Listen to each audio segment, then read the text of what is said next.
যখন গোয়েন্দা সংস্থার কথা মাথায় আসে, মোসাদের আলাপ যেন প্রথম দিকেই চলে আসে। কিন্তু আপনি কি জানেন, ইসরায়েল রাষ্ট্রের সাথে ওতপ্রোতভাবে জড়িয়ে থাকা এই গোয়েন্দা সংস্থাটির জন্মের কয়েক দশক আগেও সকল জায়নিস্ট ইন্টেলিজেন্সের পূর্বপুরুষ হিসাবে এক স্পাই নেটওয়ার্ক তৈরি হয়েছিল, যাদেরকে বলা হতো নীলি এজেন্ট, যাদের নাম জড়িয়ে আছে ব্রিটিশ ও অটোমান সাম্রাজ্যের যুদ্ধের মধ্যে।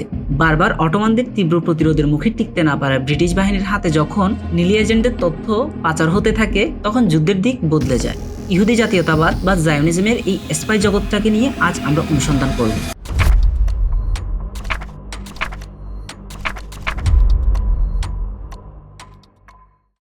সূচনাটা হয় 19 শতকের শুরুর দিকে। পৃথিবী তখন অস্থির। বিশ্ব রাজনীতিতে বিষাক্ত সাপের মতো ফানা তুলে এগিয়ে আসছে প্রথম বিশ্বযুদ্ধ। অটোমান সাম্রাজ্যের অধীনে থাকা ফিলিস্তিনে দানা বাঁধতে থাকে জায়োনিস্ট মুভমেন্ট, যা ইহুদিদের জন্য আলাদা এক রাষ্ট্রের স্বপ্ন দেখায়। কিন্তু এই ভূমিতে অটোমান সাম্রাজ্যের নিয়ন্ত্রণ অনেক পাকাপোক্ত ছিল।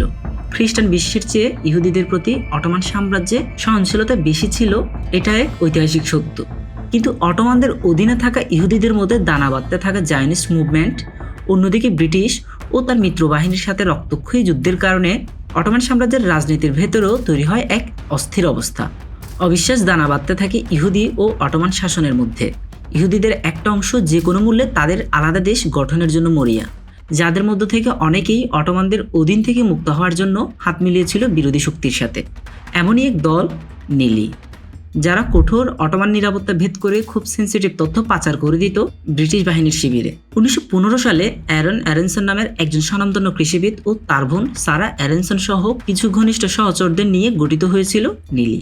নীলি নামটা নেওয়া হয়েছে নেটজা ইসরায়েল লো ইয়েশাকের এই বিবলিক্যাল বাক্যের অংশটি থেকে, যার অর্থ এক ঈশ্বর কখনো মিথ্যা বলেন না। তাদের লক্ষ্য ছিল অটোমানদের বিরুদ্ধে ব্রিটিশদের সাহায্য করা, কারণ তারা ভেবেছিল ব্রিটিশদের এই বিজয় তাদের ইহুদি রাষ্ট্র পাওয়ার পথ সোজা করে তুলবে। তাই তারা অভিনব সব উপায়ে চালাতে থাকে গুপ্তচর বৃত্তি, যার বিস্তারিত আজ আমরা জানব। গোপন তৎপরতার মাধ্যমে নীলি এজেন্টরা অটোমান মিলিটারির মুভমেন্ট, সেনা মোতায়েন ও অর্থনৈতিক অবস্থা নিয়ে ইনফরমেশন সংগ্রহ করতে থাকে। মারাত্মক সব ঝুঁকি নিয়ে তারা এসব তথ্য মিশরের ব্রিটিশ সেনাঘাঁটিতে পৌঁছে দিত। নানা ধরনের অ্যাডভান্স টেকনিকের মাধ্যমে তারা দলের অন্যান্য সদস্যদের মধ্যে যোগাযোগ বজায় রাখত। যেমন অদৃশ্যকালিতে লেখা কোডেড মেসেজ তারা আদান প্রদান করত সাধারণ মানুষের মাধ্যমে, যাতে উপর মহলের নজর এড়ানো যায়।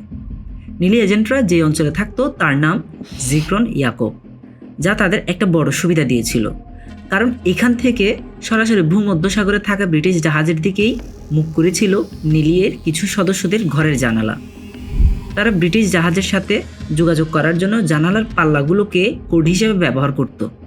পূর্ব নির্ধারিত সিকোয়েন্স হিসেবে জানালার এই পাল্লাগুলো তারা খোলা বা বন্ধ করার মাধ্যমে সমুদ্রে থাকা ব্রিটিশ জাহাজে অনেক ক্রিটিক্যাল ইনফরমেশন পাস করে দিত। জানালার পাল্লার এই খোলা বা বন্ধ করা সবাই দেখত, এমনকি অটোমান সৈনিকরাও। কিন্তু মামুলি এই ব্যাপারে ডিপ মিনিং বুঝত শুধু নীলি এজেন্ট ও ব্রিটিশ সৈনিকরা। আর নীলি এজেন্টের এসব গুরুত্বপূর্ণ ইনফরমেশন অটোমানদের বিরুদ্ধে ব্রিটিশদের কৌশলগত সুবিধা দিয়েছিল। নীলি এজেন্টের সাহায্যের আগে ও পরের তুলনাটা একটু দেখা যাক। 1917 সালের মার্চের 26 তারিখ ব্রিটিশ ইজিপশিয়ান এক্সপেডিশনারি ফোর্স বা ইইএফ গাজা দখলের চেষ্টা চালায়, কিন্তু অটোমানদের শক্তিশালী প্রতিরোধের মুখে ব্রিটিশরা পিছু হটে। একই বছরের এপ্রিলের 17 থেকে 19 তারিখে আরও এক চেষ্টায় ব্রিটিশরা বাজেভাবে পরাজিত হয়। পরপর এই যুদ্ধকে বলা হয় first and second battle of Gaza. কিন্তু এরপর নীলেরা ফিল্ডে চলে আসে। তারা অটোমান সৈন্যদের মুভমেন্ট, প্রতিরক্ষা আর সাপ্লাই চেইনের দুর্বলতাগুলো ব্রিটিশদের কাছে পাস করে দিতে থাকে। ফলে এরপর যুদ্ধের সমীকরণ বদলে যেতে থাকে।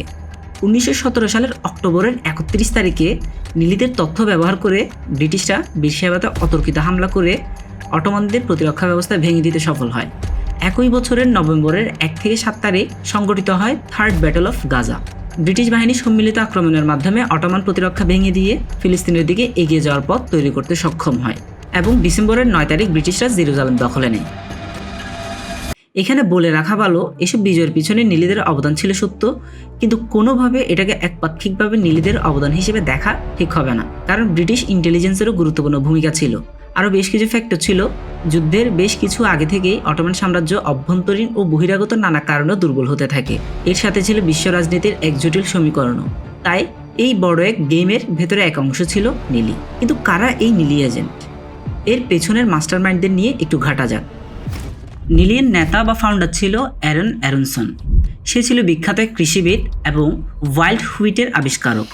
দক্ষ কৃষিবিদ হিসাবে তার নিজের অঞ্চলের ভূগোল নিয়ে তীক্ষ্ণ ধারণা ছিল, যা তাকে ইনফরমেশন কালেক্ট করতে সাহায্য করেছিল। সেই মূলত ব্রিটিশ ইন্টেলিজেন্সের সাথে নিজেদের ইন্টেলিজেন্সের কানেকশন তৈরি করেছিল। নিলির সবচেয়ে পরিচিত ফিগার হলো সারা অ্যারনসন। যুদ্ধকালীন অনিরাপত্তার তীব্র সময়টাতে বিপজ্জনক জায়গাগুলোতে গিয়ে সে অটোমান সৈন্যদের মুভমেন্ট, সাপ্লাই রুটস আর অর্থনৈতিক দুর্বলতাগুলো লিপিবদ্ধ করেছে। এসব করতে গিয়ে সে অনেকবারই ধরা পড়তে পড়তে বেঁচে গিয়েছিল। যখনই তার ভাই অ্যারন কোথাও যায়, সারা নেটওয়ার্কের নেতৃত্ব নেয়। এরপর আরও কয়েকজনের নাম বেশ পরিচিত: অ্যাবশালম ফেইনবার্গ, রিভকা অ্যারনসন, নামান ভিলকেন্ট এবং ইউসেফ লেশানস্কি। কিন্তু প্রতিটা গল্পের সমাপ্তি থাকে। এই গল্পের সমাপ্তিটাও সুখকর ছিল না।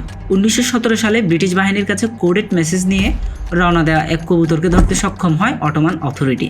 এতে তারা বুঝে যায় তাদের নাকের ডগায় বসে কোনো এক স্পাই নেটওয়ার্ক তাদের ইনফরমেশন ব্রিটিশদের কাছে পৌঁছে দিচ্ছে। তাই তারা নীলি এজেন্টদের বাসস্থান জিক্রন ইয়াকুব এলাকায় অভিযান শুরু করে।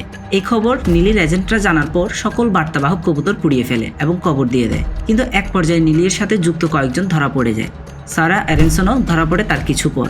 লম্বা সময়ের জিজ্ঞাসাবাদ ও নির্যাতনের পরেও সে তার স্পাই নেটওয়ার্ক নিয়ে কোনো তথ্য দিতে রাজি হয়নি।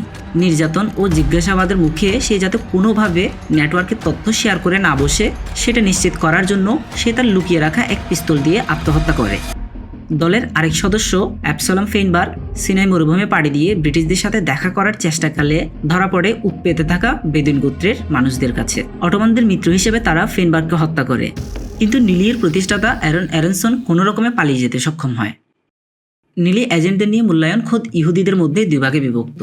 একটা অংশ মনে করে তারা তাদের স্বপ্নের ইহুদি রাষ্ট্রের অগ্রদূত, আবার আরেকটা অংশ মনে করে তাদের এই পদক্ষেপ ছিল খুবই বেপরোয়া, কারণ তাদের এই সিদ্ধান্ত ও গুপ্তচর বৃত্তি ওই অঞ্চলের ইহুদিদের অস্তিত্বের প্রশ্ন হয়ে দাঁড়াতে পারত।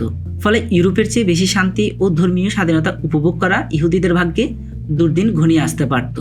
আবার আরেকটা অংশ অভিযুক্ত করেন এই বলে যে তারা নিজেদের স্বাধীন রাষ্ট্র কায়েমের নামে সাম্রাজ্যবাদী ব্রিটিশদের সাথে হাত মিলিয়েছিল, যাদের হাতে লেগে আছে অনেক স্বাধীন ভূখণ্ডের রক্ত ও লাঞ্ছনার ইতিহাস। আনুমানিক 30 থেকে 40 সদস্যের নিলি 1917 সেপ্টেম্বরে বিলুপ্ত হয়। বিশ্ব ব্যবস্থায় যে ব্যাপারটা এখনও অটুট রয়ে গেছে সেটা হলো এসব স্পাই নেটওয়ার্কের অভাবনীয় প্রভাব। তাই প্রতিটা দেশ বর্তমান দুনিয়ায় নিজের ও শত্রু দেশ উভয়ের ইন্টেলিজেন্স খুবই সতর্কতার সাথে হ্যান্ডেল করে থাকে। এটা কোনো ছেলে খেলার জায়গা নয়। কোনো দেশ, জাতি, এমনকি সাম্রাজ্যেরও অস্তিত্বের প্রশ্ন লুকিয়ে থাকে এসব গুপ্তচর বৃত্তিকে ঘিরে। আজকের মতো এইটুকুই। আশা করি এই ভিডিও আপনাদের ভালো লেগেছে। পরবর্তীতে কী ধরনের ভিডিও চান কমেন্ট বক্সে জানাতে পারেন। আর যদি মনে হয় আপনাদেরকে আমি কোনো ভ্যালু প্রোভাইড করতে পেরেছি, তাহলে অবশ্যই আমার চ্যানেলটাতে সাবস্ক্রাইব করে পাশে থাকতে পারেন।